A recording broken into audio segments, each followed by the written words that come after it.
Assalamualaikum warahmatullahi wabarakatuh. Dan salam sejahtera untuk kita semua. Salah satu prinsip dasar latihan, termasuk bersepeda, adalah prinsip overload progresif. Prinsip tersebut menekankan bahwa untuk meningkatkan kecepatan dan kebugaran, latihan harus dilakukan secara bertahap dengan meningkatkan jumlah latihan yang kita lakukan dan dilakukan terus-menerus. Prinsip ini tidak hanya berlaku untuk pesepeda kompetitif, tetapi untuk semua pesepeda. Walaupun tujuan meningkatkan kinerja, bagi pesepeda non-kompetitif bukan meningkatkan kecepatan sepeda, tetapi setidaknya meningkatkan kinerja. Tetapi yang menjadi masalah adalah berapa jumlah peningkatan latihan yang kita butuhkan untuk menaikkan kecepatan atau kebugaran. Berlatih terlalu banyak bisa menyebabkan overtraining. Menambah beban latihan terlalu kecil tidak menghasilkan perkembangan yang signifikan.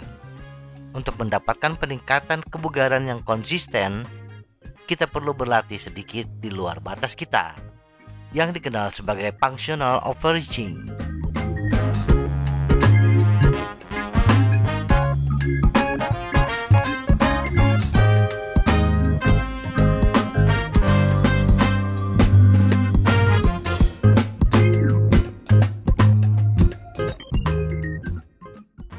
Konsep functional overreaching. Functional overreaching atau melampaui batas fungsional secara teknis merupakan pintu gerbang dari sindrom overtraining. Berbeda dengan sindrom overtraining yang membutuhkan waktu lama, bahkan sampai bertahun-tahun untuk pulih, pesepeda yang mengalami functional overreaching hanya membutuhkan waktu yang relatif singkat untuk pemulihan.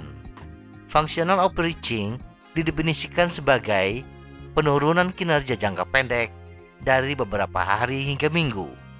Functional overreaching dianggap sebagai bagian normal dari proses pelatihan yang sangat keras dan istirahat yang sangat baik. Tetapi sebagai gerbang overtraining, potensi tergelincir ke overtraining sangat besar.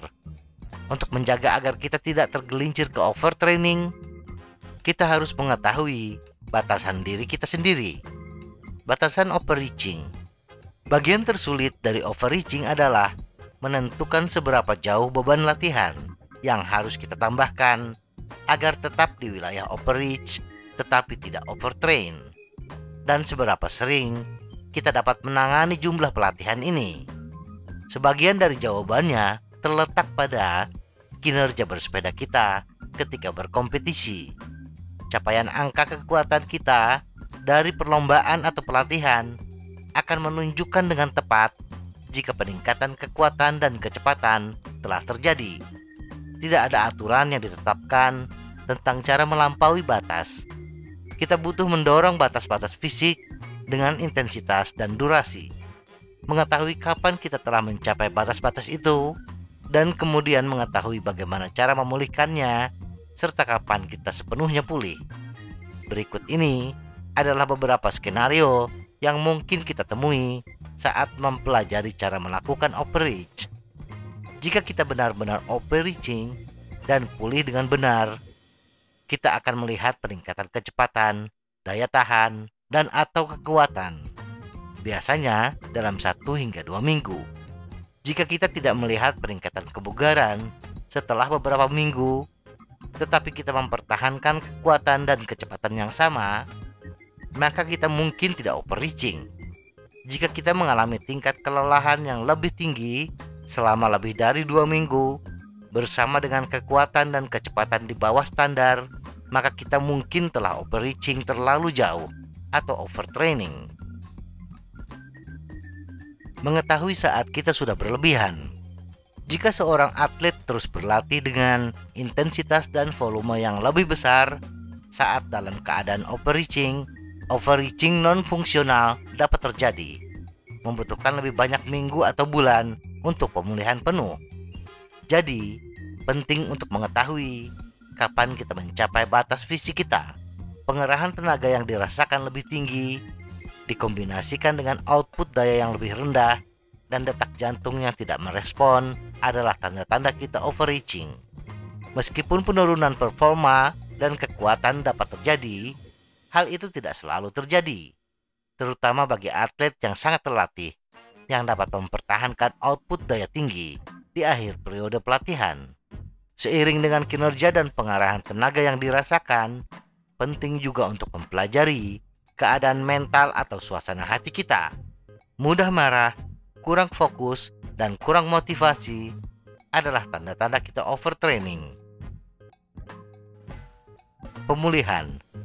Mengetahui cara memulihkan diri secara umum adalah penting, tetapi sangat penting ketika kita baru saja menyelesaikan blok latihan yang sangat keras.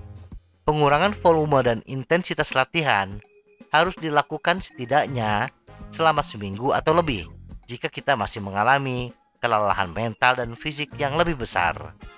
Memulai minggu pemulihan dengan beberapa hari benar-benar tidak berolahraga, diikuti dengan beberapa hari bersepeda di zona 1 yang mudah, akan mempersingkat waktu pemulihan kita.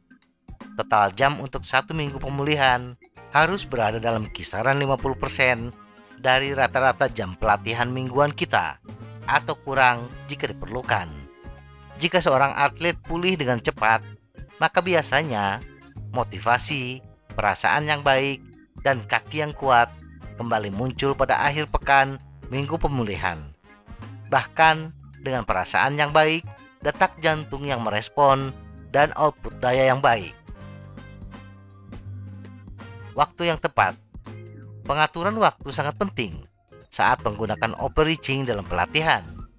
Jika kita mendorong batas terlalu dekat dengan acara besar, kita pada dasarnya berjudi apakah kita akan pulih tepat waktu dan merasa baik untuk acara itu. Jendela 2 hingga 3 minggu dengan volume yang dikurangi akan memungkinkan kita untuk fokus pada pemulihan dan puncak acara. Selama periode pelatihan rutin yang jauh dari acara puncak, kita bisa melakukan lebih sering overreaching. Kita memiliki lebih banyak waktu untuk menyesuaikan latihan dengan lebih banyak pemulihan jika diperlukan, dan untuk mempelajari batasan kita dengan stres latihan. Sadarilah seberapa banyak stres latihan yang kita alami setiap saat, dan istirahatlah saat dibutuhkan. Overreaching dalam pelatihan adalah kejahatan yang diperlukan. Rasanya bagus untuk menjadi kuat di atas sepeda, tetapi satu-satunya cara untuk menjadi lebih kuat adalah dengan mendorong ke titik di mana kita merasa lemah dan lelah. Mengetahui persis di mana titik tersebut akan membantu kita untuk dapat menghentikan latihan, istirahat, dan pemulihan tepat waktu. Titik di mana kita merasa lemah dan lelah akan berubah, tergantung pada tingkat kebugaran kita dan sangat individual. Kita hanya bisa mengetahui melalui trial and error dan membuat catatan yang baik. Melihat kembali catatan dan file kita saat istirahat memungkinkan kita untuk melihat dengan tepat bagaimana perasaan kita saat lelah. Pelajari cara overreaching, tetapi yang lebih penting, pelajari cara untuk tidak mendorongnya terlalu jauh. Semoga informasi ini bermanfaat. Tetap sehat. Salam goes.